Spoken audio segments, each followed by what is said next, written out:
En La Venganza Será Terrible. Estamos en el Centro Caras y Caretas de Buenos Aires por AM750 y seguiremos estando acá. Así le digo. Hablaremos esta noche de Teseo. Teseo es el héroe del Ática, o sea, de la región vecina a Atenas. Sus hazañas son innumerables. Vamos a contar algunas de ellas, pero no todas, y especialmente no la principal, que es la de haber entrado al laberinto de Creta para enfrentar al Minotauro.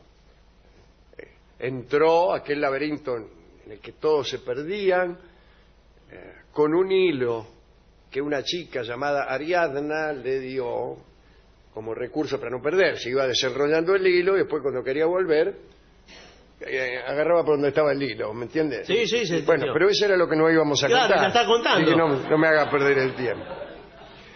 Era hijo, Teseo, de Etra y Egeo. Egeo como el mar. Era el rey de Atenas que después dio nombre al mar Egeo, que en aquel entonces se llamaba Scalabrini Ortiz. Sus primeros años lo pasó en Tresén, no lejos de Atenas, pero 50, 60 kilómetros. Lo habían dejado con el abuelo Piteo. Qué lindo nombre para un abuelo, ¿no? Ya que su padre, Egeo, que gobernaba en Atenas, temía a los Palántidas, que eran también sobrinos, ¿no? Unos sobrinos atorrantes, por cuestiones de poder y herencia, lo querían derrocar. Entonces, para que el niño Teseo no estuviera en peligro, lo mandó a Tresén.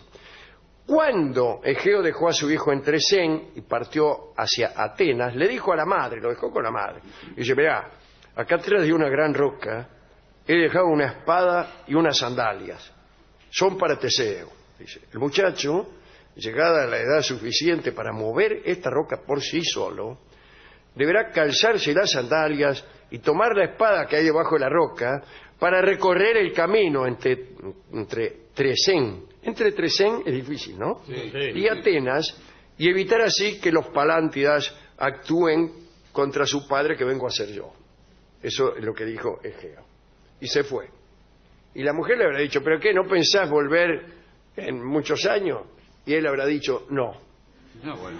Pero este le habrá dicho: no, señor, es una situación conjetural a la que el historiador debe combatir. es contrafáctico. A los 16 años, finalmente, Teseo ya pelaba las naranjas solo. Era un joven vigoroso e inteligente. Entonces fue, movió la roca, tomó las sandalias, empuñó las sandalias, se puso la espada, bueno, algo, y se encaminó hacia Atenas. Entre otras cosas, quería imitar a su primo Heracles, a quien admiraba mucho, ¿no? Ustedes conocen a Heracles, el de las hazañas.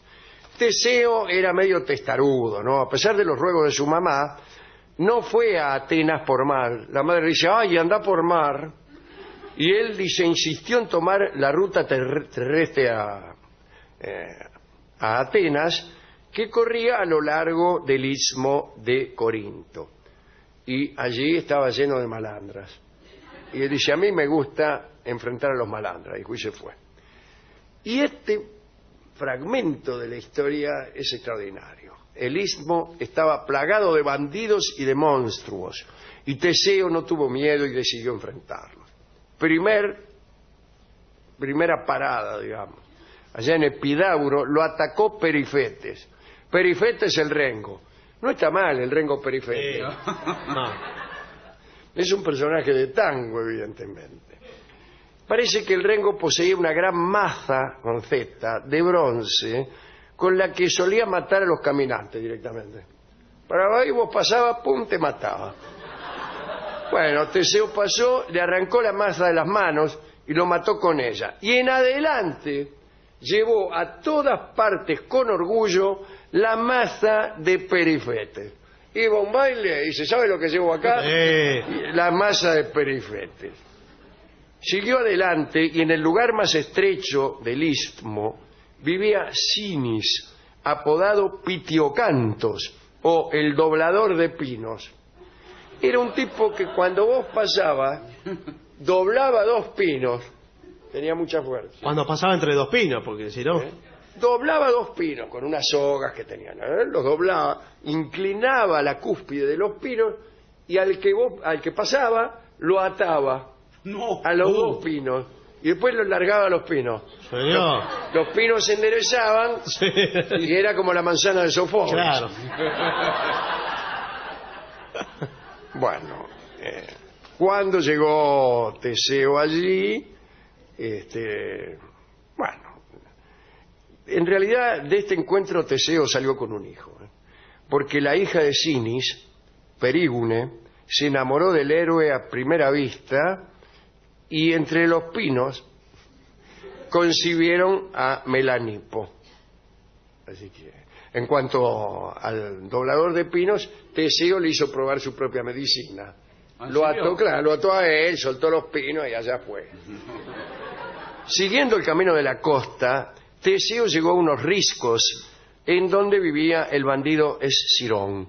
El tipo acostumbraba a sentarse en una roca y obligaba a los viajeros a que le lavaran las patas. Me resultan todos muy simpáticos estos malvados. Cuando el viajero se inclinaba, entonces Escirón le pegaba una patada y lo arrojaba al mar, donde había una tortuga gigante esperando para comérselo. Teseo vio cuál era la diversión del bandido, se negó a lavarle las patas, lo levantó de la roca y lo arrojó al mar. Prosiguió su viaje y se encontró con Cerción, el Arcadio, quien desafiaba a los paseantes a luchar con él, cuerpo a cuerpo. Cuando agarraba a uno, Cerción lo abrazaba tan fuerte que se moría. Bueno, ¿qué hizo Teseo? Lo levantó por las rodillas, lo tiró de cabeza al piso tan violentamente que... ¡Chau! Cuando Teseo llegó a Corídalo es mejor, se encontró con Polipemón. Y Polipemón no era otro que Procusto, el del lecho de Procusto. Ustedes habrán oído hablar, pero esto es un lecho de Procusto. Bueno, Polipemón ofrecía alojamiento en su casa y tenía 2 camas, una muy larga y otra chiquita. Si vos eras petizo, te acostaba en la larga, y si eras alto, te acostaba en la chiquita.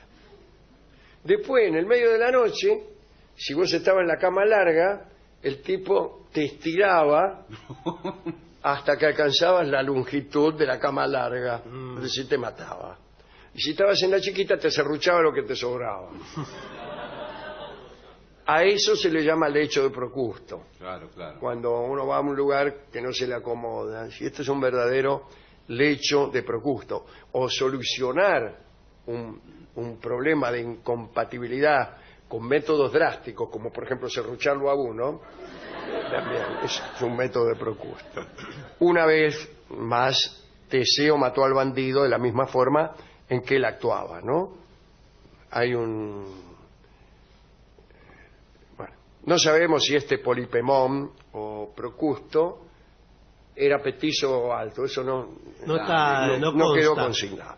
Superadas todas estas pruebas maravillosas, Teseo llegó al borde del Céfiso, donde se encontró con los hombres de la raza de los Pitálidas, quienes lo recibieron con grandes honores, lo purificaron de todos los asesinatos que había cometido, imagínense, y Teseo, una vez purificado, entró en Atenas y... Finalmente, de los hijos de Palante que trataban de derrocar, los Palántidas, ¿no?, que trataban de derrocar a su papá Egeo, no quedó ni uno. Y así quedó viviendo Egeo. Cuando murió el viejo Egeo, Teseo asumió el poder en Ática. Ahora vamos a hablar del encuentro entre Teseo y su amigo Piritoo, el que llegaría a ser su amigo. El lapita Piritoo gobernaba a los magnetes en la desembocadura del río Peneo y había recibido informes casi increíbles acerca de la fuerza y el valor de Teseo. Y un día resolvió poner a prueba tanta valentía y bueno, fue y le afanó a Teseo parte de su ganado. Piritoo. Teseo lo persiguió y cuando estaba a punto de alcanzarlo, Piritoo le hizo frente y dijo, bueno, la verdad que yo lo que quería era pelear con vos. Y empezaron a pelear y cada uno de ellos sintió tal admiración por la nobleza del otro que olvidaron el asunto y se juraron una amistad eterna. Tiempo más tarde, Piritoo se casó con Hipodamía, la hija de Adrasto, uno de los 7 contra Tebas. Invitó a todos los dioses olímpicos. Allí antes era así. Hacías un casorio e invitaba a los dioses. Ahora, invitar a los dioses no vienen. Suerte si va la novia. Bueno, ¿qué querés? Dice, y habían ido los centauros, ¿se acuerda de los centauros, no? Claro. Aquellos que eran un poco caballos. No estaban acostumbrados a beber vino. Bueno, se embalurdaron con 2 copas. Le habían servido leche, sabiendo. Pero alguien les convidó vino y se emborracharon de tal modo que cuando la novia lo fue a saludar, Euritión, que era uno de los centauros, se levantó de un salto de su asiento, tiró la mesa y agarró a la novia de los pelos y se la llevó. Inmediatamente se la llevó en ancas de sí mismo. Sí, claro. Dice, otros centauros tomaron lascivamente a las mujeres y la boda pronto se convirtió en una gigantesca orgía, vamos a decirlo así. Bueno. Entonces Piritoo y Teseo corrieron a salvar a Hipodamía y le cortaron a Euritón, el que la había raptado, las orejas y la nariz. Pero a partir de aquel día se desató una lucha entre centauros y lapitas que duró muchísimo tiempo, una enemistad de siglos. Al cabo de algunos años, Hipodamía murió. Piritoo llamó a su amigo Teseo, cuya esposa Fedra, una esposa que había conocido durante las andanzas que no hemos contado, se había ahorcado convenientemente. Entonces lo invitó a Teseo a hacer una visita a Esparta juntos. ¿Para qué? Para raptar nada menos que a Helena de Troya, la hermana de Cástor y Póllux, la hija del viejo Tindáreo, que todavía era muy pequeña, todavía no se había armado la podrida.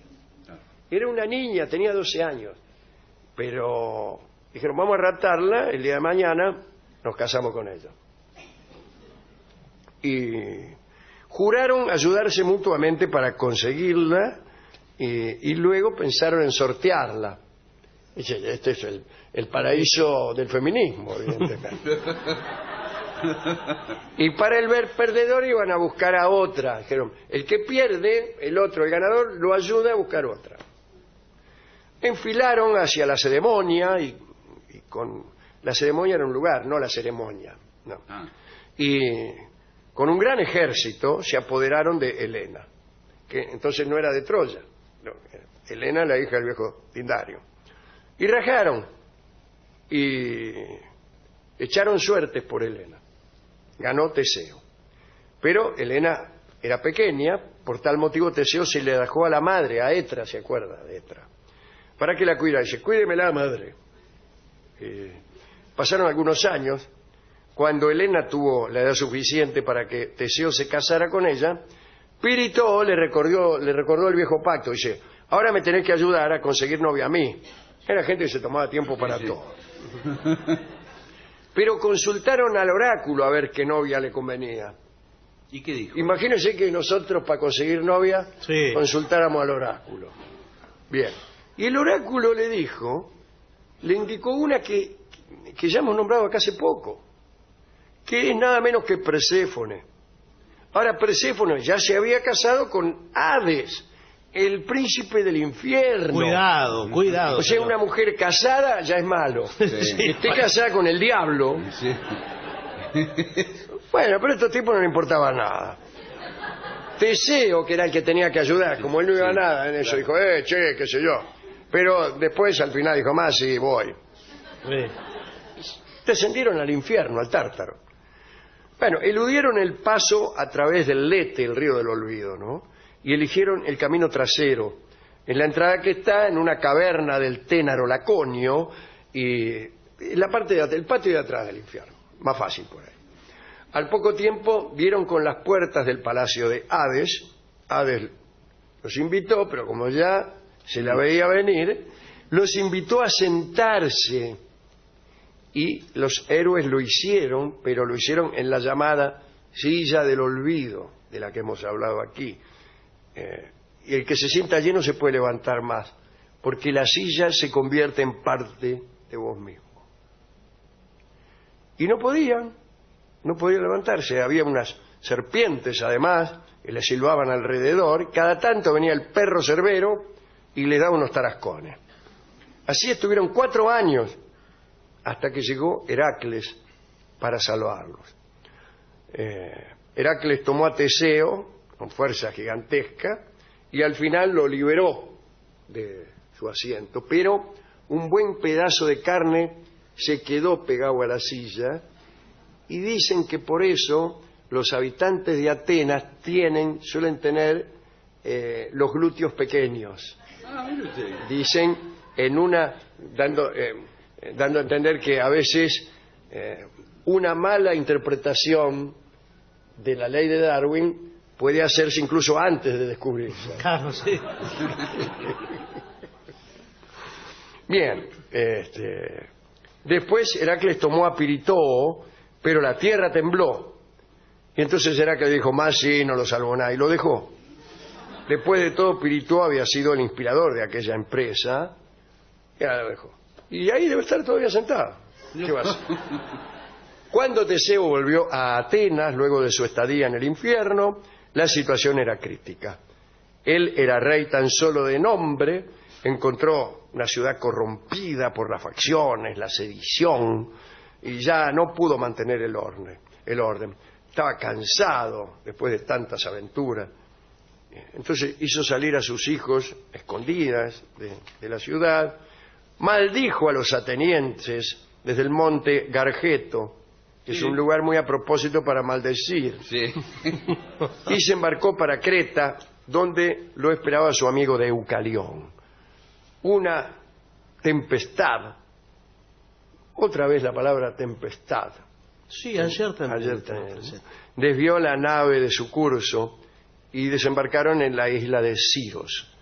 Teseo tenía allí una propiedad, mira qué justo, Sí, bueno. y quiso alojarse, pero mirá vos, el rey del lugar, Licomedes, consideraba que ese lugar era suyo. Dice, momento, considero que este lugar es mío. Y con el pretexto de demostrar a Teseo sus límites, lo llevó a la cima de un alto risco y desde allí lo tiró, y así murió Teseo. Un tal Simón con C llevó al héroe de los atenienses hasta Atenas, y allí recibieron el cuerpo con fiestas magníficas. La tumba de Teseo pasó a ser el asilo de los esclavos fugitivos y de los pobres perseguidos por los ricos. Repito, desde entonces la tumba de Teseo fue el asilo de los esclavos fugitivos y de los pobres perseguidos por los ricos. Así que siquiera por eso, por esa bendición póstuma, nos cae simpático Teseo. Su vida es como un parque de diversiones. Sí. Sale de una aventura y se mete en otra, y en otra, y en otra, y en otra. Y es como un carrusel. Entonces, hemos descubierto que el vals que se llama Carrusel ha sido compuesto en alusión a las interminables aventuras de Teseo. No estamos seguros, pero creemos que sí. Prácticamente estamos seguros. Sí.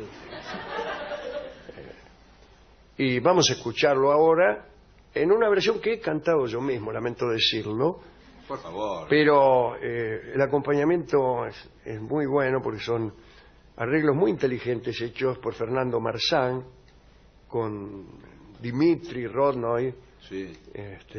y con alguno de los buenos violinistas, yo podría saber quién, que teníamos en aquellas formaciones, ¿no?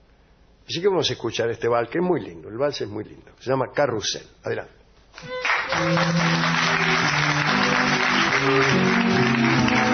Nada más que tus ojos.